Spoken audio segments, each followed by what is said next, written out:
뭐 여성분들도 그렇겠지만은 남자분들이 이제 처음 초면을 하게 되면은 되게 이제 자기 소개를 하게 돼요.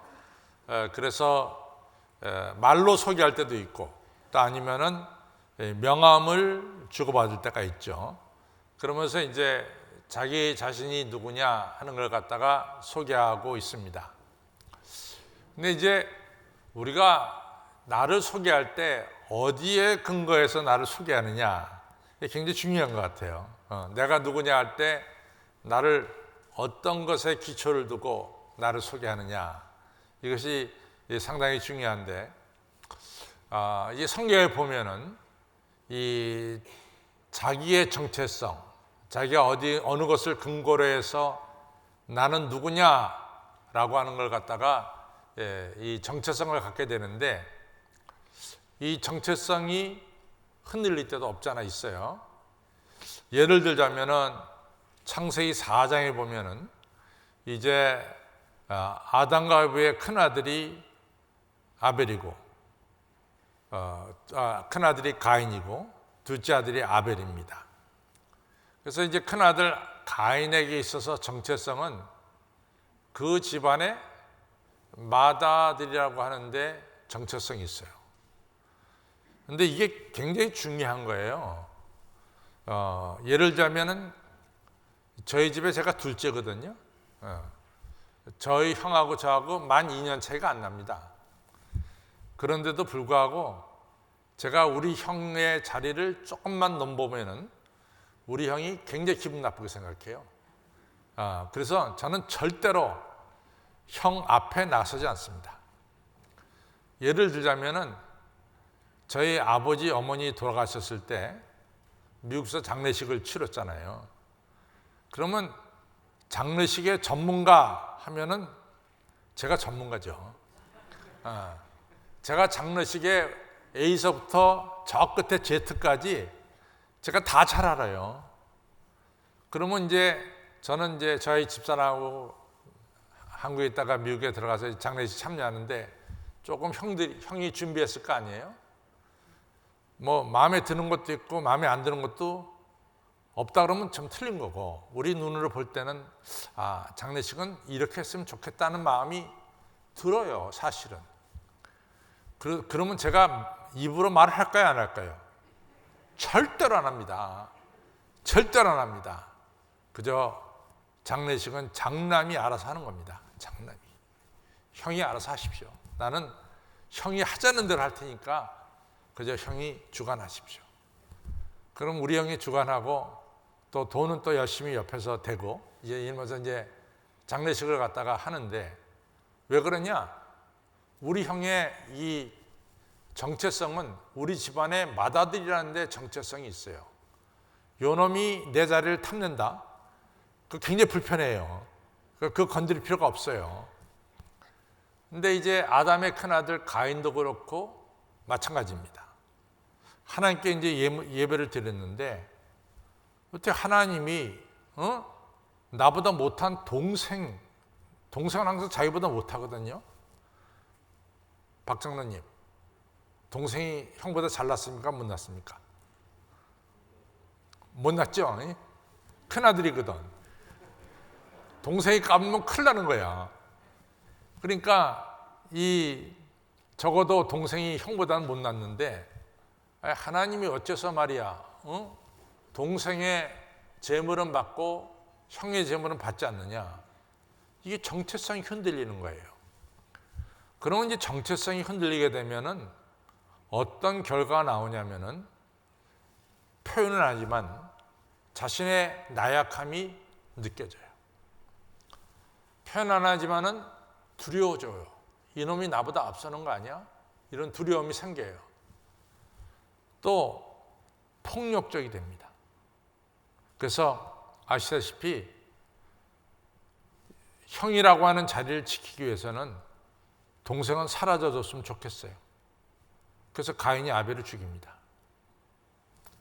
누가복음 15장에 보면은 이 탕자의 비유가 나오거든요. 그런데 아버지가 글쎄 이 탕자, 집안 재산을 다 들어먹고 그 다음에 빈털터리가 된 둘째 아들 들어오는데 말이죠. 그래서 아버지가 그 아들 뭐 잘났다고 말이지. 송아지 잡아서 잔치를 벌이는 거예요. 큰아들이 이건 있을 수가 없죠. 그러니까 따지는 거예요. 아버지, 이게 말이 되냐. 아버지는 내가 큰아들로서 지금까지 얼마나 내가 집안에 충성하고 봉사했는데 아버지 나한테 염소 새끼 한 마리라도 잡아준 적이 있냐. 그런데 저놈, 저 탕자 같은 놈이 들어왔는데 어떻게 저놈한테는 송아지 잡아서 잔치 벌이냐 말이야. 그러니까 아버지가 이 질서를 어긴다 이거죠. 큰아들과 작은아들의 질서를 어긴다 이거죠. 그래가지고 누가 보면 15장의 큰아들이 몹시 기분이 나빴습니다. 이처럼 우리가 살다 보면요, 우리의 정체성이 흔들릴 때가 있어요. 있습니다. 여러분들 사울왕이 나오잖아요. 사울왕. 우리가 이제 사무엘상을 보면은 사무엘상이라는 책이 굉장히 중요한 책인데 그 책은 사사시대에서 왕정시대로 옮겨가는 그 과정이 자세하게 나온 책이 구약성경 사무엘상이에요. 이스라엘 백성들은 주변 나라와는 달리 하나님이 왕이라고 생각하고 왕을 세우지 않았어요. 그리고 위기 때마다 하나님이 세워주신 사사 가지고 나라의 문제를 해결해 나갔습니다. 그래서 미디안이 쳐들어왔을 때 하나님께서 기드온을 통해서 미디안을 물리쳤듯이 그때마다 하나님께서는 사사를 세워서 이 적들을 물리쳤어요.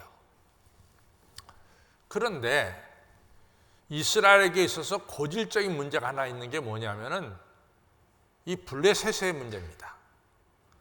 이 블레셋이라고 하는 이 족속이 이스라엘하고 거의 같은 시기에 이 팔레스틴 땅에 들어왔거든요. 근데 이 블레셋은 너무나 문명이 앞섰어요.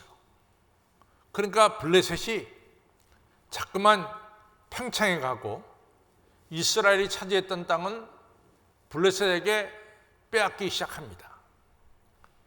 한 대표적인 예가 여호수아가 단지파한테 12지파에게 땅을 나누잖아요. 근데 단지파한테 우리나라로 치면 인천 부근에 땅을 줬어요. 인천 부근에. 근데 인천 밑에 당진, 장항 이쪽으로 블레셋 사람들이 땅을 차지하고 있었어요. 그러니까 블레셋 사람들이 자꾸만 북쪽으로 치고 올라왔거든요. 그러니까 당진에서 북쪽으로 치고 올라오면 어디입니까? 인천 아니에요. 그러니까 이 단지파가 인천 지역을 이 여호수아에게서 땅을 받았는데 그 땅을 지킬 힘이 없는 거예요. 그 땅을 포기하고 저 북쪽으로 올라갑니다. 그것이 이제 우리가 성경의 역사를 보면 나오죠. 그러니까 더 이상은 이 블레셋을 무찌르는데 사사 가지고는 해결이 안 되겠다. 이래 가지고 사사 외에 왕을 세우는 거예요. 왕정시대, 중앙집권적인 왕정시대를 여는 거죠. 그러면은 이스라엘이 왕을 뽑을 때 조건이 있을 거 아니에요. 그것은 블레셋과 싸워서 승리할 수 있는 그런 사람이 왕이 돼야 된다고요. 그래서 이스라엘에서 왕을 뽑을 때 전쟁을 아주 잘하는 전쟁 수행 능력이 탁월한 사람을 당연히 뽑아야 되겠죠. 그래서 뽑힌 사람이 사울입니다. 그러니까 사울은 이 전쟁에 있어서는 둘째 가면 서러울 거예요. 전쟁은 자기가 넘버원이다 이거죠. 그러면서 이제 이스라엘 왕이 됐고 실제로 이 사울 왕이 이 블레셋을 무찌르고 또 아말렉을 무찌르고 자기 승전 기념비를 갖다가 갈멜에다 세웠어요. 내가 이러한 전쟁을 이겨서 내가 승리했다. 승전 기념비를 갈멜산에 세웠습니다. 그 정도로 전쟁에 있어서는 두 번째 가라면 서러울 사람이 바로 이 사울이죠. 그런데 제가 조금 전에도 얘기했지만은 이 블레셋이 만만한 게 아니에요. 그래서 사무엘상 17장에 보면은 이 블레셋이 그 중에 이 골리앗이라고 하는 장수가 나타나는데 건질 수가 없어요. 너무 세도. 그러니까 사울도 저 골리앗과 싸웠다가는 큰일 날 것 같으니까 골리앗이 무슨 얘기를 하든 내버려 둡니다. 왜냐하면 너무 강하니까. 그러니까 골리앗은 뭐 마음껏 이스라엘과 하나님을 조롱하는 거죠. 이런 때 어린 다윗이 나타나가지고 하나님을 모욕하고 하나님의 군대를 모욕하니까 어린 다윗이 가만히 있을 수가 없었어요. 그래서 우리가 잘 아는 대로 물맷돌 가지고 골리앗과 싸워서 승리를 거뒀죠. 물맷돌에 돌 던졌는데 그 돌이 골리앗의 정수리에 갖다 탁 박쳤잖아요. 그러니까 그냥 골리앗이 그 돌을 맞고 팍 쓰러질 때 다윗이 달려가서 골리앗 집에서 칼 뽑아갖고 그 칼로 골리앗을 찔러 죽였잖아요. 이래 가지고 지금까지는 수세에 있었던 이스라엘이 이 블레셋의 장수 골리앗을 무찌르고 나서 전세가 바뀌었어요.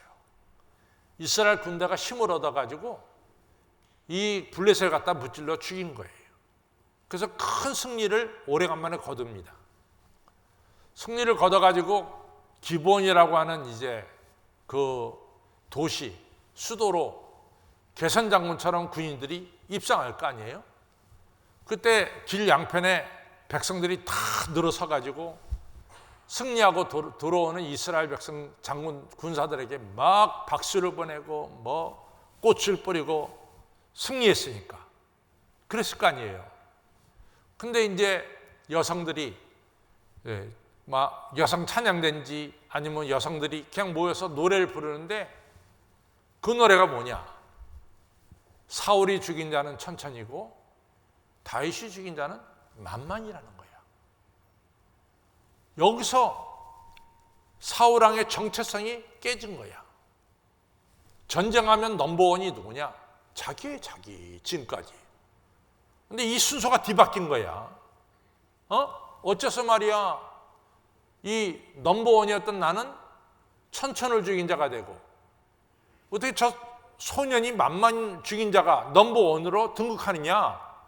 이 순서가 뒤바뀌는 것에 대해서 사울이 견딜 수가 없어요. 그러니까 사울이 사실은 다윗을 몰랐어요. 그래서 사무엘상 18장에 보면은 사울이 야 도대체 저 소년이 누구냐? 저 어린애가 누구냐? 이렇게 물어봤어요. 그랬더니 어린애인 다윗이 말하길 나는 베들레헴에 살고 있는 이새의 집안의 8번째 아들입니다. 이렇게 대답한 거예요. 어린애죠. 사울로 볼 때는 어린애죠. 사울의 딸이 이 다윗하고 나중에 결혼하니까 세대차가 분명히 있는 건 당연한 거 아니겠어요? 어린아이가 넘버원이 되고 사울이 밑으로 쳐지니까 사울이 견딜 수 있어요? 그래서 성경은 뭐라고 말하냐? 사울이 그날부터 다윗을 주목하여 보더라. 그러면서 그 다음에 일어난 일이 뭡니까? 사울이 다윗을 죽이려고 끊임없이 군대를 파송하잖아요. 정체성이 무너질 때, 내가 누구냐 하는 이 정체성이 무너질 때 사람이 마음속으로 지극히 약해집니다. 나약해집니다. 두 번째는 인생이 두려워지기 시작해요. 세 번째는 폭력이 나타나게 됩니다. 폭력이. 가정에서 호주가 누구예요? 사장님, 가정의 호주가 누굽니까? 사장님이 호주지. 근데 누가 그 호주 자리를 막 뺏으려고 그래. 김송자라고 하는 권사님이. 돼, 안 돼? 절대로 안 되지, 이거 하죠. 그거 뺏는 날에는 어떡합니까? 내가 너무너무 존경하는 분이 있어요. 우리 교수님이었는데 내가 그 교회 담임 목사로 있었거든요. 이 교수님이 세상의 양반이야, 세상에. 그래서 그 교수님의 덕을 안 본 사람이 없어요. 왜냐하면 이북서 내려와 가지고 집 없이 내려오면은 이 교수님이 자기 집에서 재웠어요. 그래가지고 그 자기 집에서 재운 사람이 출세해가지고 돈을 잘 벌어가지고 우리 방중호 장로님 아는데 김창송 장로님이라고 계세요. 그 장로님이 성원 기업을 일으켜서 부자가 됐어요. 고마워가지고 자기가 빈털터리 나올 때 자기를 갖다가 돌봐줬다고 압구정동 있죠? 현대 아파트 사들였어. 그래서 그 교수님이 글쎄 신학대 교수님이 압구정동 현대 아파트에 살았대도. 왜? 그분이 너무 고마워서 그 아파트 한 채 해드렸다. 너무 현대 전화가 와. 그 부인 사모님한테 목사님 큰일 났습니다. 왜요? 그분이 자기를 치려고 그런대. 그래서 내가 가면 교수님이 정말 화가 나가지고 부인 때리려고 준비를 하고 있어. 근데 내가 막 말려. 제발 그러지 말라고. 왜 그렇게 일어났을까? 아니 그 집에 호주는 누구야? 서상원 장로님인데 왜 거기다 올라가려고 그래? 그건 안 되는 거예요. 그러니까 사람이 정체성이 흔들릴 때는 제가 세 가지가 나타난다 그러죠. 첫째는 나약함, 두 번째는 두려움, 세 번째는 뭡니까? 폭력이 나타나는 거예요. 여러분들은 정체성이 어디 있습니까? 잘 보세요. 나는 누구냐 할 때 내 정체성이 어디 있냐 이거죠. 근데 이제 오늘 베드로를 좀 보겠어요. 베드로의 정체성은 자기가 큰아들이라는데 넘버원 수제자라는 데 있어요. 베드로는 수제자예요. 잘 보세요. 성경은 그런 각 들어보면 너무 재밌어요. 마태복음 14장에 보면은 제자들이 탄 배가 풍랑을 일죠. 그렇죠? 그때 예수님께서 이제 기도하다가 내려오셔가지고 이 바다 위를 걸으셨어요. 그래갖고 이제 제자들이 탄 배로 가잖아요. 그때 제자들이 유령이라고 생각해가지고 다 두려워 떠는 거예요. 그때 예수님이 내니 두려워 말라 이렇게 말씀하시죠. 그때 베드로가 뭐라고 말합니까? 만일 주님이시면 나로 하여금 그 바다 위를 걷게 하소서. 그러죠. 다른 제자들 다 조용했어. 누구도 얘기하지 않아. 근데 베드로만 얘기해. 왜? 베드로는 수제자이기 때문에 그런 거예요. 또 마태복음 16장에 보면 예수님께서 가이사라 빌립보 지방에 갔을 때 야, 너희들 나를 누구라 아느냐? 이렇게 물어봤어요. 아무도 대답 안 해. 그때 대답한 사람이 누구예요? 베드로. 왜? 베드로가 수제자니까. 주는 그리스도시요 살아계신 하나님의 아들이다. 이렇게 대답한 거예요. 또 마태복음 26장에 보면 예수님께서 성만찬을 끝내시고 이런 말씀하시죠. 목자를 치리니 양들이 다 흩어질 것이다. 이런 얘기 하시는 거예요. 그러니까 예수님께서 고난받으니까 제자들이 다 도망간다 이거죠. 그때 베드로가 한 말이 뭡니까? 예수님, 다른 제자들은 다 도망갈지라도 나는 안 도망갑니다. 이유가 뭐예요? 내가 수제자 아닙니까? 그렇죠? 그다음에 예수님이 아니다. 또 다 굴기 전에 3번 나를 부인할 거야. 그때 베드로가 뭐라고 말합니까? 수제자니까. 내가 죽을지언정 절대로 예수님을 떠나는 법은 없습니다. 그랬어요. 그리고 몇 시간 뒤에 베드로는 예수님을 3번 모른다고 부인했어요. 여지껏 내가 수제자고 나는 어떤 경우에도 흔들리지 않고 나는 예수님을 따르는 최고의 제자다라고 하는 것이 순식간에 깨졌어. 정체성이. 그때 요한복음 22장, 누가복음 22장 61절에는 참 재밌게 표현해요. 베드로가 3번 부인할 때 예수님께서 그때 가야바 법정에서 신문 받고 있었거든요. 그 닭 우는 소리 듣고 예수님이 고개를 뒤로 돌렸어. 그때 베드로가 3번 부인하고 예수님의 눈을 보게 된 거예요. 마주치게 된 거예요. 그때 베드로가 깨닫습니다. 내가 내 정체성, 내 이런 모든 자신감이 다 깨어지는 걸 갖다가 그때 깨닫죠. 그리고 밖에 나가서 통곡하며 울었다 그랬어요. 여러분, 정체성이 깨어질 때 나약해지고 두려워지고 슬퍼지고 폭력적이 되는 거예요. 제가 이제 미국서 목회할 때 저희 교회 한국서 이제 이 기사, 자가용 기사도 하고 택시 기사도 했던 분이 이민을 왔어요. 그래가지고 저희 교회 다녔는데 다른 데는 몰라도 뉴욕만 하더라도 뉴욕은 지하철이 많아서 운전을 못해도 뉴욕은 살아갈 수가 있어요. 그런데 로스앤젤레스는 운전 못하면 못 살아. 그래서 로스앤젤레스에 가서 여러분들 아는 사람이 집이 어디예요? 조기야, 조기. 그러면 자동차가 얼마 가냐면 미니멈 20분 가야 돼. 그러니까 LA는 조기라는 게 평균 자동차 타고 2, 30분 가는 게 조기야. 그러니까 전부 다 흩어져 사니까 자동차로 운전 못하면은 LA에서 살 수가 없어. 그러니까 로스앤젤레스 오면은 제일 먼저 하는 일 중에 하나가 운전면허를 따야 돼. 그래야만이 살아갈 수가 있어요. 그래야 움직일 수 있으니까. 나중에 이제 로스앤젤레스가 지하철을 팠어요. 그러나 그 지하철 가지고 우리나라 지하철하고 상대가 안 돼. 우리는 다 가잖아요. LA는 그렇지 않습니다.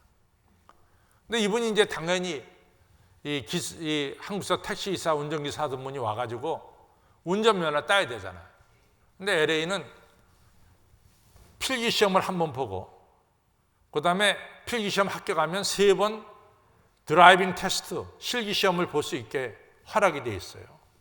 그러니까 필기시험 보고 첫 번째 드라이빙 테스트에서 떨어져도 두 번째 볼 수 있고 두 번째 떨어져도 세 번째 볼 수 있어요. 근데 세 번째 떨어지면 또다시 필기시험을 봐야 돼요. 근데 이분이 그냥 어려운 거는 내가 보기에 이분한테 어려운 것은 필기시험이지 나는 실기시험은 어렵다고 생각 안 했어. 왜 한국에서 내내 운전했으니까. 근데 이분이 그냥 필기시험에 합격을 했어요. 그리고 이제 실기를 봐야 되는데 이분이 실기를 3번 다 떨어졌어. 그러고 교회 왔는데요. 펑펑 울어. 목사님, 제가 영어를 잘합니까? 난 영어에 자신이 없습니다. 제가 돈이 있습니까? 돈도 없습니다. 제가 미국에 오면서 자신 있는 게 딱 하나 있었는데 그게 뭐냐? 운전이었습니다. 근데 제가 운전 3번 다 떨어졌어요. 나는 미국에 살 자격이 없는가 봐요. 아, 이러면서 펑펑 울어. 내가 그 사람이 왜 떨어졌는지 그 이유를 알지. 미국산 시험 볼 땐 적어도 운전 트루에 2손을 딱 잡아야 돼. 근데 이 사람이 너무 잘하다 보니까 한 손으로 씩씩 하다가 떨어지고. 미국산은 이 왼쪽 차선을 바꿀 때 이 백밀러만 보면 안 돼. 꼭 고개를 뒤로 돌려가지고 이 사각지대가 있으니까 그걸 고개 돌려서 보고 차가 없으면 들어가는 거예요. 근데 이 사람이 너무 운전을 잘하니까 감이 좋으니까 절대로 안 쳐다보고 쭉 들어갔다 나오고 떨어지고 이래서 3번 떨어졌어. 그래가지고 목사님 저는 펑펑 우는 거야. 왜? 자기 정체성이 깨진 거예요. 운전 잘한다는 것이 미국에 와서 보기 좋게 3번 떨어져가지고 정체성이 깨진 거예요. 여러분 정체성이 어디 있어요? 내 정체성이 어디 있냐 이거죠. 여러분들이 어느 회사 사장님이 정체성이에요? 그 사장 언제까지 하나? 그렇잖아요. 여러분들과 저의 정체성이 이 세상 것에 두면은 그게 영원합니까? 그렇지 못하잖아요. 그 정체성은 흔들리게 돼 있죠. 그렇죠? 근데 그 정체성이 흔들릴 때 우리는 나약해지고 두려워지고 슬퍼지고 폭력적이 되는 거예요. 그런데 예수님께서 이 베드로를 부르십니다. 베드로가 예수님을 3번 부인하고 나서 부활하신 예수님 만났어도 예수님을 따라간다는 게 마음에 걸렸어요. 그러니까 베드로가 부활하신 예수님 만나고 나서도 예수님 제자라고 부르기가 너무 창피하니까 그냥 옛 직업인 이 디베라 바닷가에서 고기 잡는 직업으로 되돌아갔어요. 돌아갔는데 참 이상해요.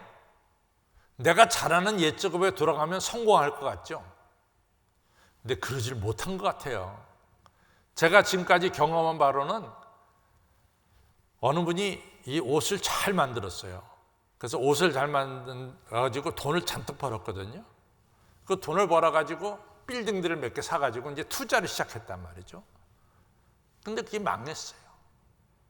그러니까 이 사람 생각에 내가 옷 만드는데 기술이 있으니까 내가 다시 옷 만드는 데로 가겠다. 왜냐하면 투자해서 망했으니까, 빌딩 투자해서. 그 이분이 다시 옷 만드는 그 일을 시작했거든요. 이분이 성공할까요? 실패할까요? 안 되더라고. 또 실패하더라. 그래서 내가 잘하고 있는 옛 직업에 돌아간다고 해서 잘할 거냐? 그건 모르겠어요. 정말 모르겠어요. 그 베드로가 자기가 잘하는 게 뭡니까? 고기 잡는 일 아니에요. 고기 잡으러 갔는데 한 마리 못 잡은 거예요. 한 마리. 또 실패한 거지. 근데 저 해안가에서 어느 분이 소리치기를 그 배 오른편에 그물을 던져라. 그 음성을 듣고 배 오른편에 그물을 던졌더니 어마어마하게 많은 고기가 잡힌 거죠. 그때 요한복음 쓴 요한이 베드로에게 말합니다. 저 해안가에 계신 분이 예수님이시다. 부활하신 예수님이시다. 그러니까 오늘 성경에 보는 바와 마찬가지로 베드로가 겉옷을 두르고 물속에 들어가서 예수님께로 나갔어요. 베드로가 그 옛날 누가복음 5장에서 자기를 부르신 예수님이 생각이 났습니다. 예수님은 숯불에다가 고기와 떡을 다 구워놓고 베드로에게 먹어라. 먹을 것을 주시죠. 그 다음에 이제 중요한 게 오늘 다 읽지 않았는데 그 다음부터 나오는 게 참 중요한 게 예수님이 베드로에게 묻는 거예요. 베드로야, 너 다른 제자들보다 나를 더 사랑하느냐? 이렇게 물어봐요. 너 지금도 남과 비교해서 네가 잘났다고 생각하느냐? 이걸 물어보는 거예요. 네가 다른 사람과 너를 비교해서 다른 사람보다 네가 더 잘났다고 생각하느냐? 지금도? 그때 베드로가 그럼요. 내가 다른 사람보다 더 예수님을 사랑하죠. 그 말 싹 빼버렸어. 그리고 단순하게 내가 예수님 사랑합니다. 이것만 대답하는 거예요. 이걸 몇 번 물어봐? 3번 물어봤어요. 다른 사람과 비교해서 네가 더 잘났다고 생각하는 것 아직도 그러고 있느냐? 그때 베드로가 그저 예수님, 저 예수님 사랑합니다.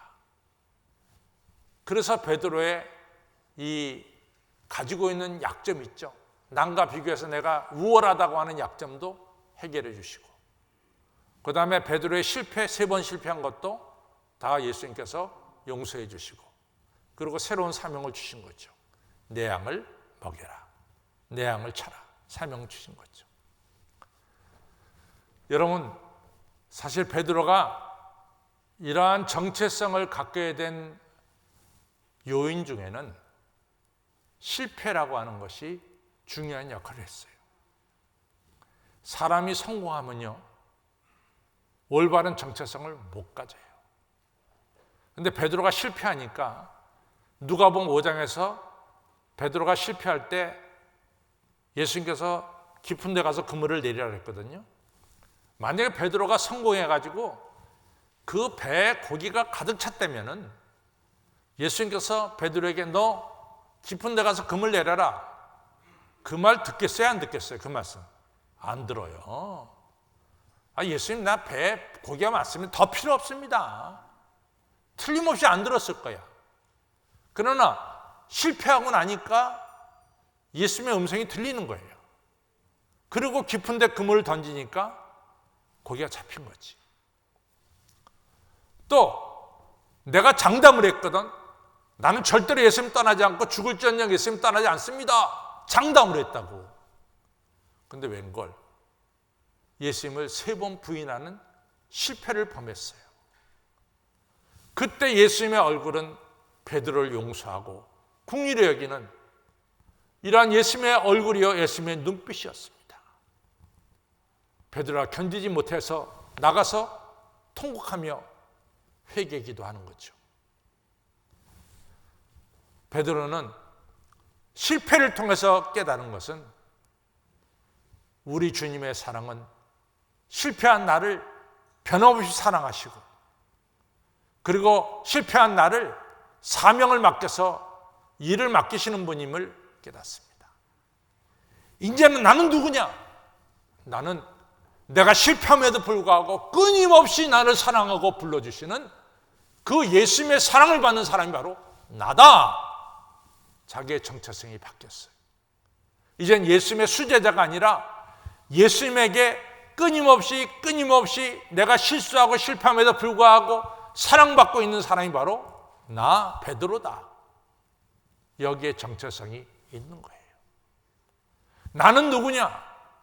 부활하신 예수님처럼 나도 부활해서 영원히 하늘나라 가서 주님과 함께 살아가는 천국 백성이다.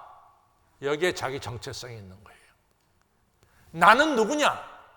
내가 허물 많고 실수가 많음에도 불구하고 내 양을 쳐라, 내 양을 먹여라, 예수님께로부터 사명받아 일하는 이러한 사람이 바로 나다. 여기에 베드로의 새로운 정체성이 세워지게 된 거죠. 이 정체성은 베드로만일까요? 여러분은 아니에요. 여러분은 예수님의 변함없는 사랑받는 하나님의 아들, 딸이 아닙니까? 우리 할렐루야는 아닌 것 같아. 대답 아무도 안 해. 아니에요, 여러분들은? 맞죠? 여러분들도 어떤 경우에도 변함없는 하나님의 사랑받는 하나님의 아들, 딸이죠. 그것이 내 정체성입니다. 여러분은 하늘나라가 여러분들의 본향입니까? 본향이 아닙니까? 우리는 천국 백성이 나의 정체성이야. 오늘 안 대표님, 우리 한신필의 우리 필하모니는 왜 합니까? 하나님이 우리에게 맡겨주신 사명이죠. 그래서 내가 하나님께 영광 돌리는 우리 귀한 필하모니일 줄로 저는 믿습니다. 이게 내 사명이야. 내가 왜 하느냐? 나는 하나님께서 이 귀한 사명을 맡겨주셔서 오늘도 연주하는 거야. 이 일은 하나님이 내게 주신 거야. 이게 내 정체성입니다. 아무쪼록 여러분들의 정체성도 확실히 갖기를 바랍니다. 누구보다 잘났다는 정체성은 그건 분명히 깨져. 틀림없이 깨지게 돼 있어. 유명한 야구 선수가 기록을 세워놓고 뭐라 합니까? 이 기록은 언젠가 깨질 거다. 깨지는 거야. 그 기록은. 언제나 새로운 기록은 나올 수밖에 없어요. 나보다 잘난 사람은 얼마든지 나올 수밖에 없어. 다른 사람과 비교해서 자기 정체성을 갖지 마시기 바랍니다. 내 정체성은 변함없이 나를 사랑하시는 하나님의 사랑받는 나는 아들이요 딸이다. 이게 내 정체성이야. 내 정체성은 뭐냐? 나는 죽으면 천국 간다. 난 천국 백성이다. 이게 정체성이야. 내가 왜 여기 있느냐? 하나님이 나한테 일을 시켜서 하는 거야. 난 하나님께서 사명 주셔서 사명 감당하는 사명자다. 이 정체성을 가지시고 여러분들 행복하게 사시기를 바랍니다.